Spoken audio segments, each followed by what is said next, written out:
بسم اللہ الرحمن الرحیم۔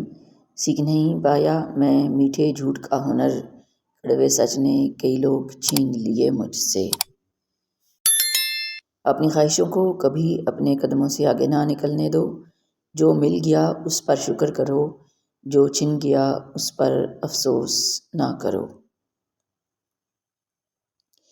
اس بے وفا دنیا میں سمجھدار انسان وہی ہے جو موت سے پہلے موت کی تیاری منفی کرے۔ سوچ غلط نمبر کی اینک کی طرح ہی ہوتی ہے، ہر منظر دھندلا، ہر راستہ ٹیڑھا اور ہر چہرہ بگڑا ہوا ہی نظر آتا ہے۔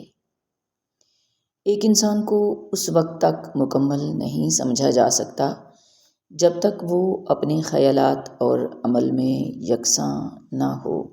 پڑھنا ایک عمل نہیں، ایک سفر ہے۔ کتابیں تمہیں تمہاری ذات کا عکاس بناتی ہیں اور تمہاری طاقت اور کمزوری دونوں کو سامنے لاتی ہیں۔ دل اتنا مضبوط تو ہونا چاہیے کہ اگر اداسی بے بس بھی کر رہی ہو تو کسی کی توجہ نہ مانگنی پڑے۔ خود کے ساتھ سب سے بدترین دھوکہ یہ ہے کہ ہم جنت کے پھولوں کی توقع تو رکھیں جبکہ بیج جہنم کے بو رہے ہوں۔ میں بہت کم لوگوں کو خاص رکھتا ہوں، جنہیں خاص رکھتا ہوں پھر تا حیات رکھتا ہوں۔ اگر آپ چاہتے ہیں کہ آپ صدقہ کریں لیکن استطاعت نہیں رکھتے تو کوئی بات نہیں، کسی ٹوٹے دل کو سکون دے دیں، مرجھائے چہرے پہ خوشیاں بکھیر دیں، کسی کو نیکی کی دعوت دے دیں، یہی آپ کے لیے بہترین صدقہ ہے۔ کسی کی شخصیت دیکھنی ہو تو اس سے اختلاف کر کے دیکھ لو، اختلاف اس کی شخصیت کا ایکس رے کھینچ کر آپ کے سامنے پیش کر دے گا۔ مرد جس عورت کو دل میں رکھتا ہے اس پر دنیا کی نگاہ پڑنا گوارا نہیں کرتا، مگر جس کو دنیا سے نہیں چھپاتا اسے کبھی دل میں نہیں اتارتا، اور یہی ایک کلیہ عورتوں کو سمجھ نہیں آتا۔ مرد کا دل جب عورت سے بھر جاتا ہے تو وہ 3 کام کرتا ہے۔ اپنا لہجہ بدل لیتا ہے، عورت کے کردار پر انگلی اٹھانے لگتا ہے اور ہر وقت مصروف رہنے کا بہانہ کرنے لگتا ہے۔ اللہ کی عبادت کے بعد روح کو چین دینے والی اگر کوئی چیز ہے تو وہ شوہر اور بیوی کی سچی محبت ہے، اور شوہر کو چاہیے کہ ہر لمحہ اپنی بیوی کو محبت کا احساس دلائے تاکہ شوہر کی محبت سے بیوی ہر لمحہ سنور جائے۔ توبہ کرنے والوں کے ساتھ بیٹھا کرو کیونکہ وہ زیادہ نرم دل ہوتے ہیں۔ کچھ لوگوں کی عادت ہوتی ہے ہر بات میں تانے مارنا، مذاق اڑانا یا خامی نکالنا۔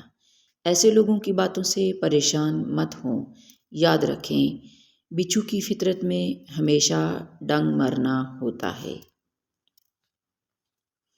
تربیت اچھی ہو تو انسان کا ضمیر خود اس کے کردار کی حفاظت کرتا ہے۔ جب آپ دوسروں کے لیے اچھے ہوتے ہیں تو آپ اپنے لیے بہترین ہوتے ہیں۔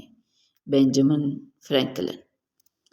اپنی کمزوریاں کسی پر ظاہر نہ کرو کیونکہ کوئی بھی انہیں تمہارے خلاف استعمال کر سکتا ہے۔ ہر وہ چیز جس سے آپ کا دل مطمئن نہ ہو اس پر کبھی بھروسہ نہ کرنا کیونکہ دل آنکھ سے بہتر دیکھتا ہے۔ سچائی ہمیشہ خاموش رہنے والے انسان کے اندر ہی ملتی ہے، جھوٹ بولنے والے تو ہمیشہ شور مچاتے ہیں۔ 4 دن سگریٹ پی کر کہتے ہیں ہمیں عادت ہو گئی، موبائل استعمال کر کے کہتے ہیں ہمیں عادت ہو گئی، ابھی اس کے بغیر گزارا نہیں۔ کاش رمضان المبارک کا پورا مہینہ نماز پڑھ کر بھی کوئی کہے کہ ہمیں نماز کی عادت ہو گئی۔ ہم ایک خوفناک دور میں جی رہے ہیں جہاں سچے کو جھوٹا کہا جاتا ہے، جھوٹے پر یقین کیا جاتا ہے، دیانتدار کو دھوکہ دیا جاتا ہے اور بددیانت کو امانت دار سمجھا جاتا ہے۔ مجھے در و دیوار سے آتی ہے اجداد کی خوشبو، مگر بچوں کو شکوہ ہے ہمارا گھر پرانا ہے۔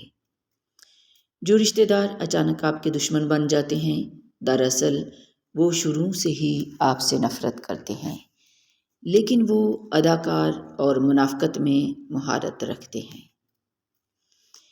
ہم غلط کو غلط ہی نہیں سمجھتے، اسے صحیح ثابت کرنے کا جواز تلاش کرتے ہیں۔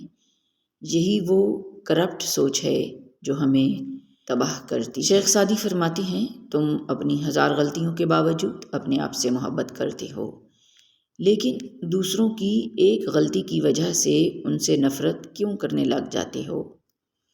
یا تو خود غلطیاں کرنا چھوڑ دو یا دوسروں کو معاف کرنا سیکھ لو۔ آپ کا سارا فلسفہ، تحقیق، تجربہ، دلیل، الفاظ، تحریر سب ردی ہیں اگر سامنے والا کباڑیا ہے۔ یہ دنیا اظہار کے قانون کو تسلیم کر چکی ہے۔ اسے ظاہر نہ کرنے والوں کو شکست دینا خوب آتا ہے۔ آپ فاتح عالم نہیں بنتے، نہ صحیح، لیکن اپنی ذات کی بقا کے لیے اظہار کے قانون کے پابند ہیں۔ اتنی خاموشیاں کیوں ہوتی ہیں تیری آغوش میں اے قبرستان؟ لوگ تو اپنی جان دے کر تجھے آباد کرتے ہیں۔ وفا کا تعلق مرد یا عورت سے نہیں ہوتا، اس کا تعلق طبیعت، تربیت اور نیت سے ہوتا ہے۔ کبھی کسی کو مت بتاؤ کہ تمہارا ہاتھ درد کر رہا ہے، کیونکہ ہو سکتا ہے وہی شخص ایک دن اسے مزید معافی کے حقدار غلطی کرنے والے ہوتے ہیں، چالاکی کرنے والے نہیں۔ اے سبب پیدا کرنے والے رب، کوئی خوبصورت سبب بنا کر میری ان تمام راہوں کو ہموار کر دے جن کے لیے میرا دل پریشان۔ حضرت علی، توکل یہ ہے کہ آدمی اپنی قوت سے ہٹ کر تقدیر الہی پر راضی رہے۔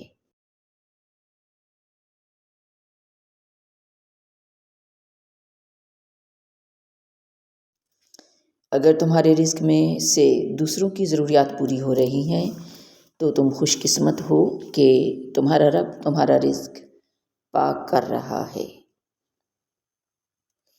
غلطی اسی سے ہوتی ہے جو محنت کرتا ہے۔ نکموں کی زندگی تو دوسروں کی غلطیاں کھوجنے میں ختم ہو جاتی ہے۔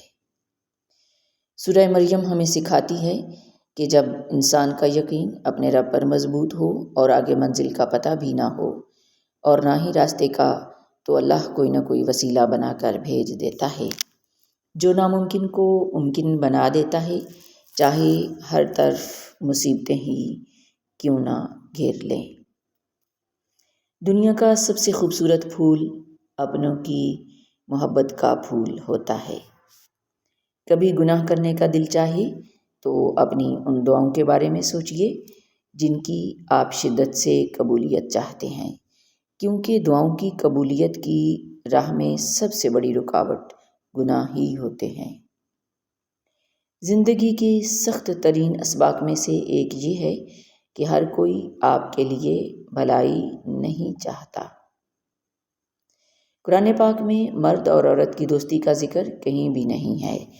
اس کے متعلق اللہ رب العزت نے فرمایا ہے، اور جو تمہیں پسند ہو اس کے ساتھ نکاح کرو۔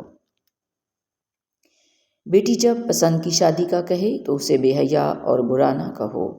پسند کی شادی بیٹیوں کا حق ہے اور ہمارے نبی کی سنت۔ آج کے دور میں آپ کو لوہے جیسے اعصاب کی ضرورت ہے تاکہ جو کچھ دیکھتے اور سنتے ہیں اسے برداشت کر سکیں۔ زبان کے کڑوے لوگ دل کے صاف ہوتے ہیں۔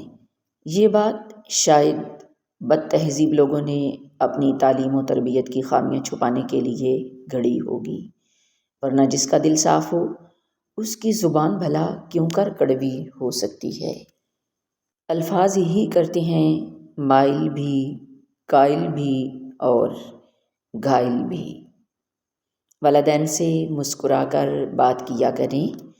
ہم مڈل کلاس لوگ ہیں، ہمارے ماں باپ کے پاس جائیدادیں نہیں، زندگیاں ہوتی ہیں جو وہ ہم پر لگا دیتے ہیں۔ پھر یوں ہوا کہ صبر کی انگلی پکڑ کر ہم اتنا چلے کہ راستے حیران۔ حضرت امام جعفر صادق نے فرمایا، جاہل کا اخلاق یہ ہے کہ بات سننے سے پہلے جواب دے گا، بات سمجھنے سے پہلے مخالفت پر اتر آئے گا، اور جو خود نہیں جانتا وہ فیصلہ سنائے گا۔ گرتے آنسوؤں اور ٹوٹے ہوئے دل کی قدر اللہ پاک سے بہتر کوئی نہیں جانتا۔ لہجوں کا اثر انسانی جسم میں دھڑکتے دل کو ساکن کر دیتا ہے۔ اگر آپ کسی کے سرپرست بن گئے ہیں تو یہ نہ تو آپ کا کمال ہے اور نہ آپ اپنے ہر فیصلے میں آزاد ہیں۔ یاد رکھیں، آپ سے آپ کی سرپرستی کے بارے میں پوچھا جائے گا، لہٰذا اپنی انا کی تسکین کے لیے کوئی ایسا فیصلہ نہ کرنا کہ آپ اسلام کے دیے گئے حق سے کسی کو محروم کریں، ورنہ کل قیامت کے دن ذلت و رسوائی آپ کا مقدر ہوگی۔ جو لوگ آپ کو ہارا ہوا دیکھنا چاہتے ہیں، در حقیقت وہ لوگ آپ سے جیت نہیں سکتے۔ تو زندگی میں ہر اس شخص سے خوش رہیں جو آپ سے ناخوش ہے۔ انسان کو سب سے زیادہ محبوب اپنی جوانی ہوتی ہے۔ بوڑھا تو شیر بھی شکار کرنا چھوڑ دیتا ہے۔ اللہ کی راہ میں آنا ہے تو ابھی سے خود کو بدلے۔ بڑھاپے میں مسلح اور تسبیحاں اٹھانے کا اگر پلان ہے تو کیا خبر بڑھاپا ہی نصیب